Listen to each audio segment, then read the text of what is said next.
Hello guys, आपका स्वागत है अपने ऑनलाइन शिखर कोचिंग के यूट्यूब चैनल पर। अगर देखा जाए पिछला वाला जो भी हमारा टॉपिक था वो विशेषण था। आज हम देखेंगे वाच्य होता क्या है।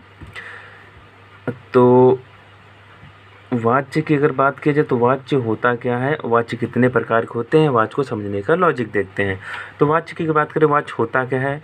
वाच्य तो आप इसे कह सकते हैं, वाच्य क्रिया के उस रूपांतरण को कहते हैं, यानी वाच्य क्रिया के उस रूपांतरण को कहते हैं जिससे जाना जाता है कि वाच्य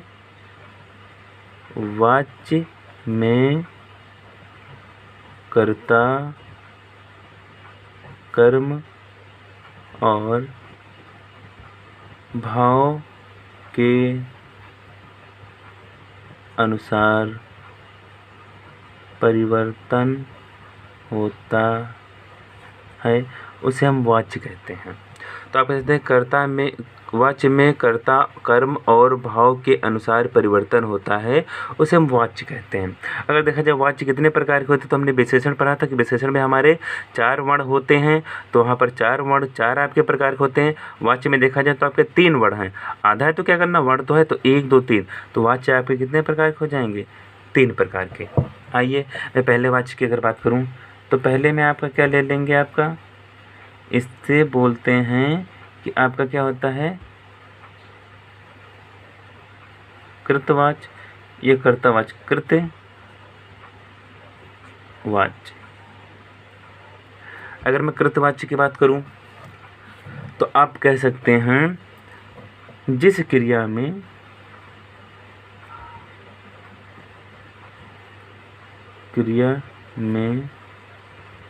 कर्ता के अनुसार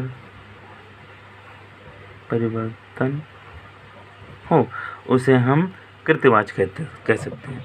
तो कृत्य का मतलब होता है कर्ता। तो जिस क्रिया में आपको कर्ता मिल जाए वहाँ पर आप सीधे कहेंगे कि कृतवाच्य होता है। जैसे राम खाना खाता है, तो राम क्या कर रहा है, यहाँ पर आपको क्या मिला, कर्ता, कि राम खाना खाता है। जैसे श्याम पढ़ता है, तो यहाँ पे पढ़ने का काम कौन कर रहा है, श्याम। श्याम पढ़ता है। तो आप ये समझेंगे कि कृतवाच्य की अगर बात करें तो यहाँ पर कर्ता आपको लगभग आपको मिल जाता है। अगर नहीं मिलता है तो हम परिभाषा के अकॉर्डिंग क्वेश्चन को तोड़ने का प्रयास करेंगे। तो कृत्य का मतलब हुआ कर्ता, तो कर्ता के अनुसार आपका जो परिवर्तन होता है उसे हम कृतवाच्य कहते हैं। दूसरे की अगर बात करें तो कर्मवाच्य, तो आप कह सकते हैं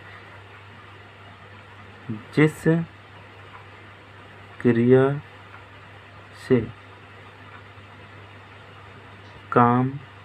से काम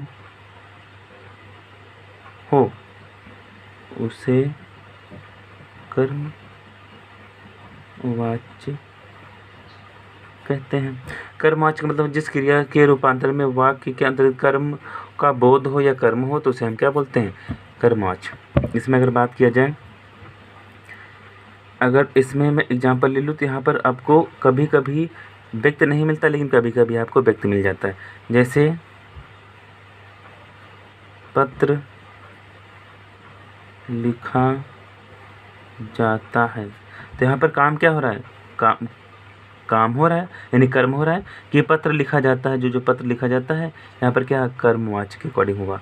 लेकिन कभी कभी इनमें आपके नाम के अकॉर्डिंग में मिलते हैं, तो नाम के अकॉर्डिंग देखो, जैसे मैं लिख सकता हूँ मोहन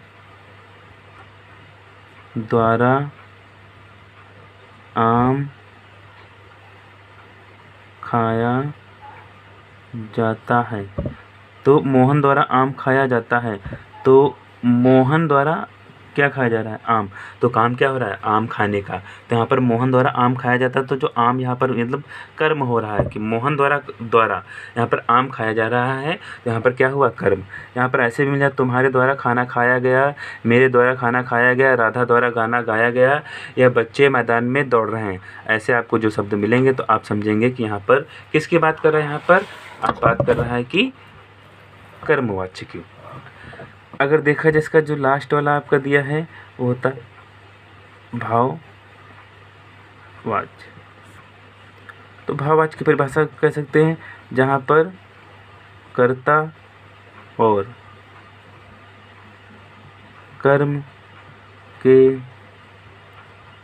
अनुसार परिवर्तन ना होकर भाव के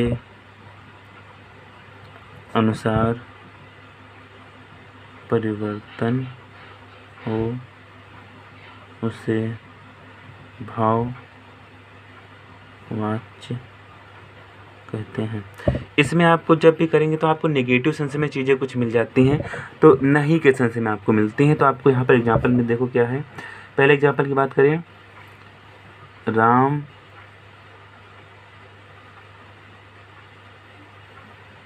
से बैठा नहीं जाता।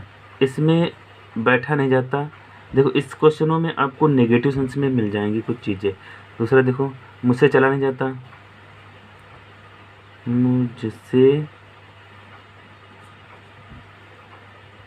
चला नहीं जाता। एग्जाम्पल की और बात करते हैं, तुमसे सोया नहीं जाता। तो सीधी लैंग्वेज में आप कह सकते हैं कि वाच्य क्या होता है। तो आप बोलोगे वाच्य वो होते हैं जो वाच्य में कर्ता, कर्म और भाव के अनुसार परिवर्तन होता है, उसे हम वाच्य बोलते हैं। तो वाच्य आपके 3 प्रकार के होते हैं। तो यहाँ पर समझ जाओगे वाच्य 3 प्रकार कौन कौन से होते हैं, कर्तवाच्य, कर्मवाच्य, भाववाच्य। अगर देखा जाए कृत्यवाच्य की अगर बात करें, जिस क्रिया में कर्ता के अनुसार परिवर्तन होता है उसे हम कृत्यवाच्य बोलते हैं। राम खाना खाता है, श्याम पढ़ता है। तो यहाँ पर दोनों भी कर्ता हमको मिल जाते हैं। वाच्य कर्मवाच्य की अगर बात करें, जिस क्रिया में काम हो उसे हम कर्मवाच्य बोलते हैं। पत्र लिखा जाता है, तो पत्र लिख रहा कोई पर्सन है नहीं है, लेकिन कभी कभी आपके एग्जाम्पल में दे देता है मोहन द्वारा आम खाया जाता, तो मोहन द्वारा आम खाया गया। तो यहाँ पर जो काम किया जा रहा है वो आम खाने का, ये भी आपका कर्मवाच्य के अकॉर्डिंग जाता है। भाववाच्य की अगर परिभाषा की बात करें तो ना तो कर्ता के अकॉर्डिंग ना तो कर्म के अकॉर्डिंग परिवर्तन, वो आपका परिवर्तन जो भी होता है भाव के अनुसार होता है, उसे हम भाववाच्य बोलते हैं। तो राम से बैठा नहीं जाता, मुझसे चला नहीं जाता, तुमसे सोया नहीं जाता। तो इसमें आपको जो भी शब्द आपको हैं वो नेगेटिव सेंस में मिल जाता है, जैसे नहीं, नहीं, नहीं। तो आई होप हमारी वीडियो कैसी लगी, इसको आप लोग लाइक करिए, सब्सक्राइब करिए और कमेंट करना ना भूलिए। Thank you watching.